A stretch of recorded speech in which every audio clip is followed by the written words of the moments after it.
Kıymetli müzikseverler, değerli takipçilerimiz, herkese selamlarımızı ve saygılarımızı iletiyoruz.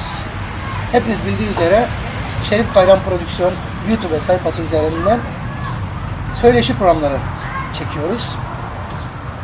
Programımızın ismini hepiniz biliyorsunuz zaten. Yıldızlarla Muhabbet. Yıldızlarla Muhabbet adlı programımızın bu haftaki, daha doğrusu bu bölümdeki konuğu 2019'da güzel bir çıkış yapan ve birlikte çalışmakta gurur duyduğum değerli sanatçı arkadaşım, dostum, kardeşim Arif Ceylan. Arif'im hoş geldin. Hoş bulduk. Teşekkür ediyorum.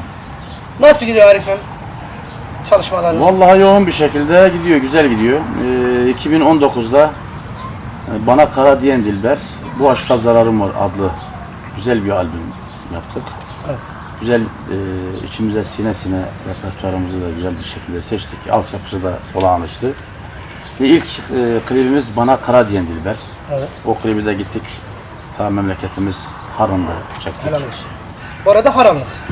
Urfa Harran ilçesinde, evet. Ne güzel doğduğun topraklarda da gidip klip yaptın. İşte o konsepti yakaladık. Yani İlgi orada nasıldı sana? çok Orada güzel. halkın ilgisi Tabii nasıl? ki, tabii ki çok güzel. Bir de orada halkı biz birebir tanıyoruz. Yani öyle sanatçı olduğum için değil. İşte ondan Olmadan bahsediyorum. önce de öyle tanışıyoruz.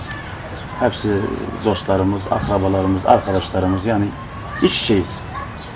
İşte ondan sonra da Bu Aşkta Zararım Var Tabii ki. klibi çektik.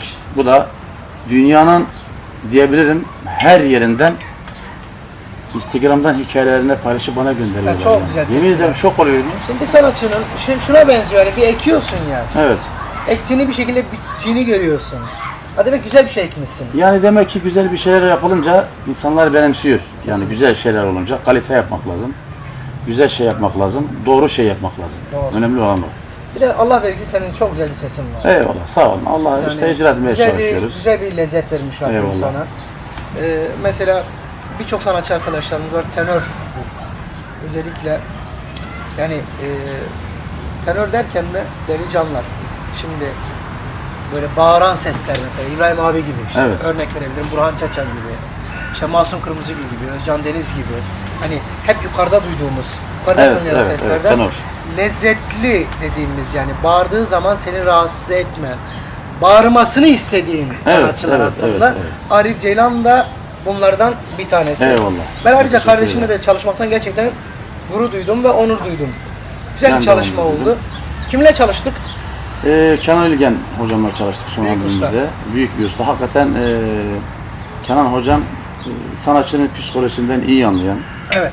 ve onun o gün onu motive eden, güzel okumasını sağlayan, moralin de olmasa sana moral verip yani adapte eden bir hocamız. Gerçekten bu işin hakkını helaliyle veren bir hocamız. Ona da hürmetlerimizi Demek ki sunuyoruz. kalite tesadüf değildir. Tabii ki. Kimse bir yere geliyorsa Aynen öyle. böyle ezbere padodan çıkar gibi gelmiyor. Yani Demek ki emek vererek bütün geliyor. hocalara saygımız sonsuz. Herkes Kesinlikle. emekçi. Herkes Kesinlikle. kendi dalında güzel. Mutlaka. Ama bir mutlaka. sanatçının elbet bir hocadan böyle feyz aldığı Feyz vardır. alması. Evet. Tabii. Okumalar özellikle çok önemli. Evet. Arif'im, müziğe ne zaman başladın? Müziğe 16-17 senedir tam olarak başlamışım. Başlamıştın Evet. orası. Ya müziğe ben zaten okul yıllarından beri hep müziğin Söylüyorum. içindeyim. İlk okuduğun türküyü hatırlıyor musun? Mesela bu benim mesela ilk başladığım zaman. Bu Ne parçaya. yapıyordun mesela? Kahveyi kaynatırlar havar yarim, güzeli oynatırlar vay vay. Vay vay vay vay, şen olsun bağlamanın tiller vay vay. Şen olsun meclisimin tiller. Öyle bir şarkıyla ben okul yıllarında iyi hatırlıyorum. O zaman sesim keşfedildi. Ben de yatılı okulda okuyorum. O yatılı okulun da şeyi var. Büyük hoparlörü var diye hatırlıyorum. Bir hoparlör böyle. Bakıyorum ders aralarında okul müdürü çağırıyor. O çocuk gelsin. Yani ilkokul dönemlerinde. Kardeşime peçete de vereyim. Teşekkür ederim. Hava sıcak olduğundan dolayı. Bir de karşımızda sıcak bir insan var. Hayvan. Bu güzeldi. Güzel. Ondan dolayı yansıyor. Urfa isotu. Tabii. Tabii. Evet. Şimdi oradan başladı. Baktım kurtuluşu yok. Evet. Her teneffüslerde gidiyorum. İlk okuduğum parça da buydu. Ve bütün okul duyardı. Okul idare hoparlörü vardı. Evet. Şunu bir belediyenin Evet. anons yaptığı bir hoparlör var ya hani büyük şeyler. O böyle yani öyle hatırlıyorum ve oradan başladı artık sesimiz keşfedildi. Peki o zaman da ideallerin var mıydı? Yani ben, arkadaş, herkes mesela çocuklara sorarlar okulda. Ne olmak istersiniz? Biri der ki ben öğretmen olmak isterim, doktor olmak isterim. Sana sordukları zaman ne olmak isterdin? Yani Peki, okul, cevabı evet neydi? tabii. Yani ben inan içimde hep bu meslek vardı. Değil mi? Sanatçı olacağım. Seviyorum bu mesleği, ben severek yaptım. Allah bu verirse mesleği. bir ses de vermiş Rabbim. Şimdi herkes sevdiği mesleği yapsın. Yapmalı. Bir de kendi önce mutlu olsun yaptığı meslekten. Bravo. Acaba ben bu meslekte mutlu muyum? Çok önemli. Kendi mutluysa dinleyici de mutludur. Kesinlikle. Bu çok önemli. Kesinlikle. Kendini yargılasın. Acaba ben bunu mesleği yapıyorum. Ben doğru yolda mıyım? Bir düşünsün ondan sonra bence. Ama ben yani kendime göre hakikaten bu işi tam %100 yapmıyorum ama iyi yapmaya çalıştığıma inanıyorum. Kesinlikle. Daha da güzel yapmaya çalışacağız. Çünkü müziğin sonu yok. Tabii bir derya. Tabii müzik Sana bir derya. bugün böyle yaparsın, yarın daha da güzel yapmaya Doğru, çalışırsın. Öbür gün dersin ki ya ben dün bunu yaptım, keşke daha güzel böyle yapasın. Yani her şeyi iyisine yapmaya çalışıyorsun zaman geçtikçe. Ve Pek daha güzel. yoğurmaya yani yoğruldukça güzel oluyor. Tabii tabii. Peki kaç albümün var? 3. 3 albüm var. Evet. Destek gördün tabii. 3 albüm var ama Senin için- albümün dışında da 2 tane ayrı şarkım var yani. Daha Tek önce şarkılar, tek tabii, şarkılık tek şarkılar yaptın. klip çekildi. Yaptıklarım vardı. Tabii ki, tabii ki. Tabii. Destek falan var mıydı sana? İlk albümde bana sen de biliyorsun benim Evet. destekçim Sayın Dayım Uğur İsa Ceylan. Selam olsun burada. Selam olsun ona da onun soyadını taşıyorum. Ne güzel. Benim soyadım Arslan'dır normalde. Evet. Arif Arslan. Ama İsa Dayı dedi ki benim yeğenimsin. Soyadım Ceylan. Baktık Arif Ceylan daha uyuyor. Daha güzel ama. Ve Arif Ceylan diye ben çok Arif Ceylan olduğundan mutluyum yani şu an.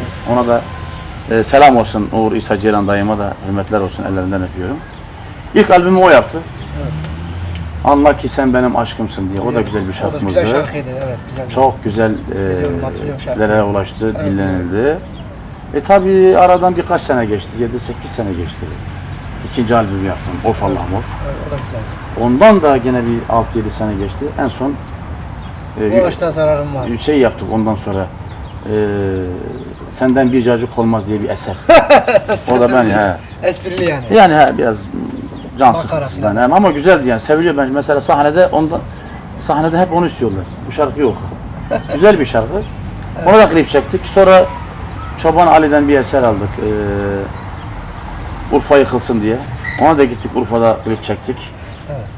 Evet. Çoban Ali abime de buradan hürmetlerimi sunuyorum. Eyvallah, Selam selam olsun. olsun Çoban Ali. Ve en sonda işte bu aşkta zararım var. Bana Evet. Kara diyen Dilber. Bu açta zararım 2019 var. yılının albümü diyebilirim yani. Kesinlikle. Şimdi öyle bir tesadüf oldu ki ben böyle YouTube kanallarını gezerken bir baktım ki ya bana İbrahim abi 2019 resmini gördüm. İbrahim Tatlıses abimizin. Buradan selam olsun. Evet abimize, selam olsun İmparator Usta'ya. abimize. Resmini gördüm. Ben de dinledim yani meraktan. Yani bastım. Abi ben bu sound'u tanıyorum dedim yani. Evet. Sonra şan girdi. Şan girince baktım. Ya, İbrahim Tatlıses yazılmış ama bu bizim Arif Ceylan. Yani bizim yaptığımız iş. Bizim yaptığımız iş. Tabii ki ben gurur duydum. Çünkü neden? Hem kardeşim adına gurur duydum. Hem de o projenin bir parçası olarak da kendimle. Ha bak ben bu arkadaşım benim hani dersin ki ya mesela. Bir arkadaşım bir yerlere gelir. 2-3 arkadaş bir yerdesiniz. Ya bu benim arkadaşımdır biliyor musunuz dersin. Hatta ben ne yaptım? Onu ben 2-3 tane arkadaşıma da aynı anda attım. Bakın dedim ne kadar güzel bir yaklaştırma. Yani bu güzel bir yakıştırma. Yani Çünkü- yakıştırmışlar sağ olsunlar. Evet. İbrahim abinin sesi zaten yorumu Tartışılmaz. tartışılamaz. Tabii ki, Hepimiz onun birer öğrencileri bile Aynen. değiliz yani. Aynen. Sanatçısı Evet, olamayız. evet. Bunlar çünkü çok iyi işler, çok Feyiz aldığımız, dinlediğimiz Kesinlikle. büyük bir ses yani. büyük ustalar bunlar. Evet. Arif'imin de orada fanların sevip de yakıştırdığı, inanır mısın? Songül Karlı hanımefendiyle birlikteydik değerli sanatçıyla. Durun dedi ben size dedi İbrahim abinin bir şarkısını, yeni bir şarkısını dinleteceğim dedi. İbrahim abi şarkı yapmadı ki dedim. Aç dedi. Neyse açtık abi. İbrahim Tatlıses 2019 bu aşkta zararım var. Dedim hayır abi aç. Bir baktım bizim Arif. Evet. Dedim bak. Songül Hanım dedim, bu bizim Arif Ceylan dedim. Aynen de senin klibini izlettim ona. Ben dedi 3 aydır dedi. Songül Karlı bu. Hemen hemen nereden bakarsan bir 20 tane albüme sahip. Ve bu ülkede starlardan bir tanesi. Yani kulağa ayırt edemedi. Ben 3 aydır dedi İbrahim Tatlıses dinliyor ve dinletiyorum. Demek ki senin de nasibin buradaymış Arif'in. Çünkü ben YouTube'da hep Buradaymış. okuyorum mesela. Evet. Senin için de hakikaten olağanüstü yani takdirler var. Tebrik ederiz Şerif Kayran'a. Evet. Böyle bir sesi Değeri, tekrar böyle bizlerle bir- buluşturdu tabii. falan filan. Biraz okur musun? Boşta zararım var, benim ne günahım var. Bitirdin helalin var, muradına erdin mi? Boşta zararım var, benim ne günahım var. Bitirdin helalin var, muradına erdin mi? Ah, muradına erdin mi? Bravo. Bu arada bu şarkının da mimarları var ama. Tabii ki onları unutmamak lazım. Doğan Nurlu, Esat Selam olsun. Nurlu Evet, güzel. kardeşlere sonsuz Çok hürmetlerimi güzel sunuyoruz. yapmışlar. Güzel şarkılar yapıyorlar. Bu şarkıyı biz aldığımızda Arif abi dedi güzel bir şarkı var tam senlik dedi. Onu bir dinle falan falan. İşte Evet, demoyu böyle dinleyince. Güzel yakalamışlar. Tabii bunu Kenan Hoca da süsledi bak. Tabii, Kenan Allah var. tabii. Bu meyan kısımlarını Tabii. kendisi ilave etti. Sonra şarkı kısaydı. Tekrar aradık Doğan'ı. Dedi ki Doğan'ın bu şarkı biraz kısa. Buna biraz sözler ilave et. Evet. Seni sevmekten başka neydi benim günahım. Bunlar sonradan çıktı. Oo, Tabii güzel. önce yoktu. Oo, güzel. Kenan abinin de Tabii. yaratıcılık tarafı. Tabii. Sen yönetmenliğin İşte. yaratıcılık tarafı bir şekilde. Yani şimdi Önemli bu şarkıda %50 de Kenan İlgen'in emeği. Emeği var tabii. Mesela işte ustalıktan bahsettiğinde Tabii ki, tabii bir ki, an tabii önce- ki, tabii ki. Çünkü şimdi herkes bir şekilde al şarkıyı getirsin önüne koyarsın. Olur o resmi alır çizer ama önemli olan burada güzel bir resim var ama ben bu resmin yanına hangi resmi koyabilirler? İşte. Daha büyük bir resim, daha geniş bir resim. Şarkı bir görebiliriz. maden. Kesinlikle. Biz de madeni işledik. Helal olsun. Önemli olan o. Şimdi madeni işlemek önemli. Önce Kenan abiye helal olsun. Aynen. Böyle bir şeyi keşfedip bir şekilde bütün parçaları bütünleştirdiği için Evet. kardeşlerime helal olsun, Nurlu ailesine Aynen. böyle bir eseri sana layık buldukları için Tabii sana ki, da tabii helal ki. olsun. Çok Sen de teşekkür güzel bir ederiz. şekilde yorumlayıp da halkımıza da helal olsun bu esere sahip çıktıkları için. Yani bu eser hakikaten şimdi ben de bazen diyorum ki acaba hani var ya öyle benim arkadaşlarım benim işletiyor hani moral açısından. Evet. Baktım Dubai'den Arap Beyazı'yla şarkı geliyor ülkelerden. Evet. Yemin ederim ya Hollanda'dan Almanya, geç Almanya'da dostlarımız var ama yani bilmediğim şahıslar yani Amerika'dan oradan ya nasıl bir şey bu? Güzel bir şey işte Allah bu yani. demek yavaş yavaş. Gerçekten- Şimdi senin zeminin zaten sağlam. Allah verir ki güzel bir sesin var. Geldiğin yöre de çok önemli kültürel bir zenginliğe sahip. Urfa'dan geliyorsun usta. Tabii biz Urfa'da çok değerli ustadları dinledik onların yanında. Bir de araya girdim. Harran tarihte dünya üzerindeki ilk üniversitedir. Üniversitesi olan, Ve medeniyet beşiği olan. ilk Evet. notanın, ilk müziğin bir şekilde icra edildiği zannedersem Hamparsyum diye bir Ermeni asıllı bir adamın ilk kaleme aldı. Yani notayı ilk Hamparsyum notası Evet. diye. Hani bir yanlışlık olmasın. Benim bildiğim tabii ki bu. Çünkü bir defa bizim geldiğimiz yöre, geldiğimiz bölge çok ciddi anlamda bir zenginlik. Sen o zenginliğin içinde bir parçasın.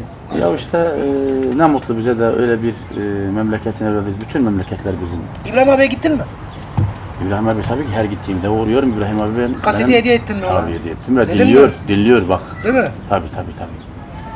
Dinledi, hep de dinliyor, arabasında dinliyor. Bir şey dedin mi peki böyle sosyal medyada bir şey yazdın mı, çizdin mi? Seninle Tabii, ilgili? tabii ki. Ne Şimdi dedin ben, mesela şimdi sosyal ben medyada? bu şarkı YouTube'a atılmış İbrahim Tatlıses okumuş diye. Kendisi de onu arayana. Ya İbrahim abi sen şarkı yapmışsın, en yakın dostları. Evet. Hiçbir insan dostuna haber eder. Evet, Sen evet. gitmişsin okumuşsun, bizim de haberimiz yok falan filan. Eyvallah. O da şok olmuş. Ya yok okumadım. Evet. Arayana falan filan. Ondan sonra En son zaten Instagram sayfasında paylaştı. Ben Yazdı. bu tabii ki paylaştı da, klibi de paylaştı. O ne güzel. Bu şarkıyı okuyan Arif Ceylan'dır. Bu da klibidir. Ne güzel. Ben okumadım. Okuyan kardeşim Arif Ceylan'dır Helal diye olsun. orada bir Kendine paylaşım yaptı. yaptı. Şey yaptı. Tabii ellerinden Aynı- öperiz onun. Aynı şekilde. Allah ona sağlık, sıhhat, uzun ömür versin. Amin. Amin. Bunlar önemli değerlerimiz. Tabii ki. Ya feyiz aldım. Mesela ben İbrahim abiyi yani severek dinledim. Mesela ben bir şarkı okuduğum zaman yani İbrahim abi nasıl okur bunu diye. Kendim de böyle yani hani onun Arasına tavrı. giriyorsun. Tabii yani nasıl okur acaba? Mesela diyelim ki İbrahim Tatlıses şu şarkıyı okuduğu zaman nasıl okur? O psikolojiyle okumaya çalışıyorum yani. Güzel.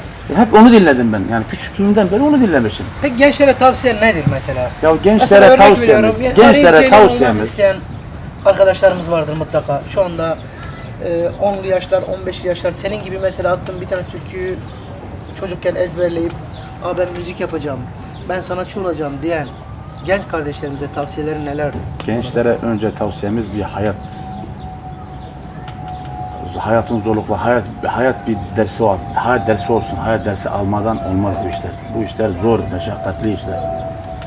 Çok dikenli yoldur bu. Ben sesim güzel, hadi albüm yapayım, hemen Türkiye beni tanısın, star olayım, öyle bir şey yok zaten. Öyle bir şey olduğun zaman zaten sunidir, gidersin ama emin adımlarla. Bir kere önce gençlerden ricamız kendi sesinin iyi olduğuna önce kendi inansın. Bravo. Evet, kendim inanıyorum, kendim tatmin ediyorum. Ben şarkı okuduğum zaman kendim motive olayım dediği zaman o zaman iş ciddiye biner. Ama kandırılmasın mesela atıyorum. Hepimiz bu işin içindeyiz. Hiç ses de yok, bir şey de yok. Okuduğu zaman ay filan kişinin sonu geldi. Olmaz. Yani Başlarken bitme. parayı alana kadar. Yani şimdi bir kere işin mutfağına gelsin. Evet. Yemek yiyeceğin zaman güzel bir aşçıdan yemek ye. Doğru yerlere gitsin. Doğru yerlere gitsin. Eğitim alsın. Parçalanmasın, eğitim alsın. Gelirken tabandan gelirken Tabandan, iyi eğitilsin. tabii ki eğitilsin. Yani emin adımlarla gelsin. Evet. Yorula yorula gelsin. Aynen. Kendinden emin olarak gelsin. Aynen. Yoksa hayal kırıklığına uğrar. Kesinlikle. Psikolojileri Motivasyon bozulur. Yazık olur yani. Geldiği gibi geri döner. Yani Müslüman bir temennimiz şekilde. bu. Çünkü ben bunları yaşamışım. Yaşadığım için anlatıyorum. Yaşayarak bir şeyi anlarsın. Yaşayarak. Sen de bu işin çekirdekten gelmesin. Ezile ezile. Büzüle büzüle. İnsan ezilmeden büzülmeden de bir yere Bir gelemez. şey gelemez. Yani. ama Peki çok- Arif'im, ilerideki hedefleri nedir? Arif Ceylan ileride neler yapmak istiyor? Kafasında neler var? Yeni projeler. Ya şimdi ileriki halkımız bizi bu işe layık gördüğü müddetçe biz bu işte varız yani. Hani bu bir hani hizmet yarışı gibidir yani. Müzik de öyle. Evet. Yani dinleyicilerin olduğu müddetçe sen müziği de icra etmeye devam edersin. Evet. Ama müzik halk senden bakar tıkandığın yerde zaten kendin bitersin yani. Aynen. Yani bu halka bağlı bir şey. Halkın teveccühü olduğu müddetçe, Evet. bize destek verdiği müddetçe biz bu işte emek sarf etmeye daha devam edeceğiz. Güzel. Allah bize uzun ömür verdiği müddetçe, nefes verdiği müddetçe. Helal olsun. Budur yani şimdi gerçek olan bu. Doğru. Öncelikle Tabii ki. etki tepki meselesidir. Sen neyi halka ne kadar güzel sunarsan halk da o kadar güzel cevap Yani şimdi mesela bizim şarkılarımız YouTube'a atılıyor. Birkaç kişi YouTube'da eğer yorum yaparsa ya sen bu işi bırak daha sendeki bu iş değil biz onu artık dinlemek zorundayız. Çünkü 10 dinleyicilerimiz... kişiden 9 kişisi Tabii. sana bunu diyor ki yapma diyorsa 10 kişiden 9 kişi değil, 10 kişiden 6 kişi de dese yine bırakırım bu işi. değil mi? Çok önemli çünkü insan haddini bilmesi lazım. Kesinlikle. Ha bir şey yaparsın çok mükemmel yaparsın bir yere kadar. Ondan sonra sen artık düşe geçersin. O bir süreçtir bu. Başkaları gelir. Evet. Yani A'dan sonra B gelir, B'den sonra C gelir.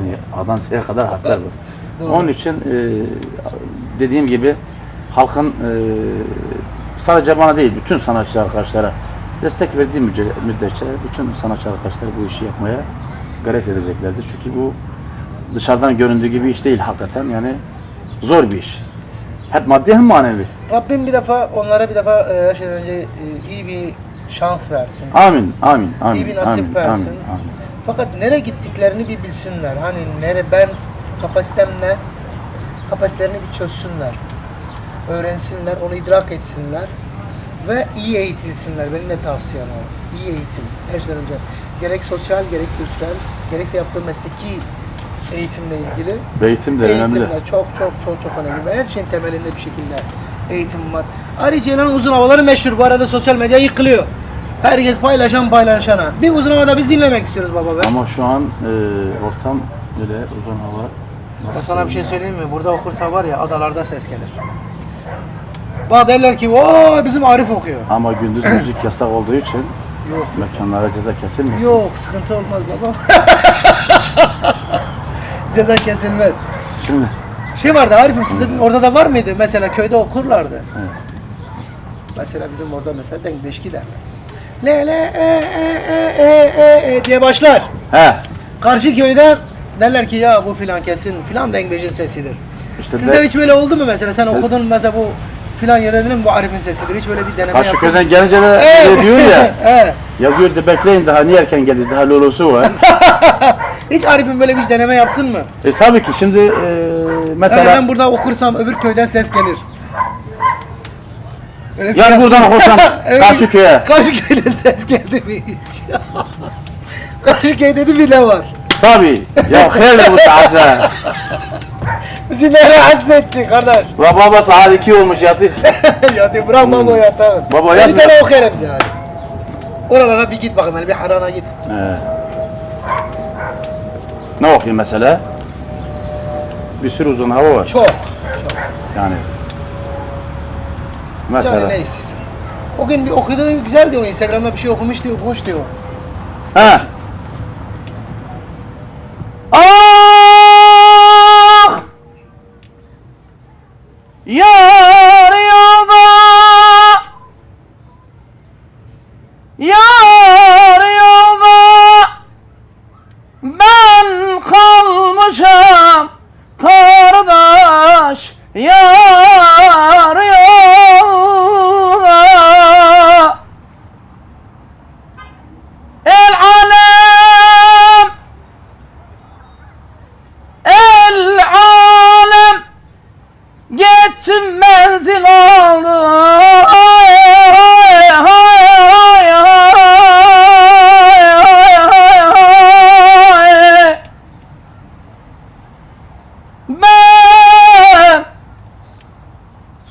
Ben kalmışam kardeş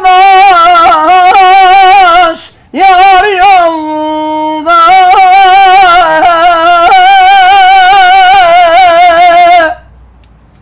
Helal olsun. Ne Sazımız yok Bu ama doğal, güzel. Bu tabii. doğal. En güzeli Evet. doğaldır. Öncelikle Arif'im bize vakit ayırdığın için bizi bu yıldızlarla muhabbet hakkı programda değerli zamanlarını bize ayırdığın için hem bizi izleyenler adına hem kendi adıma çok teşekkür ederim. Ben teşekkür ederim. Tabii ki hani bir yerde yemek yersin o yemek sana şifa getirir. Eyvallah. Bir örnek vermeye çalıştım. Yani bu Şerif Kayran prodüksiyonda bizim albümün çıkması bize de bir öyle uğur getirdi. Çünkü ben Arif'im hayatta bir bakış açım vardır. Kalbimi doğru tutarım. Yani bu çok önemli bir şifredir belki bizi takip edenler için de, bizi örnek alan arkadaşlar için de özellikle.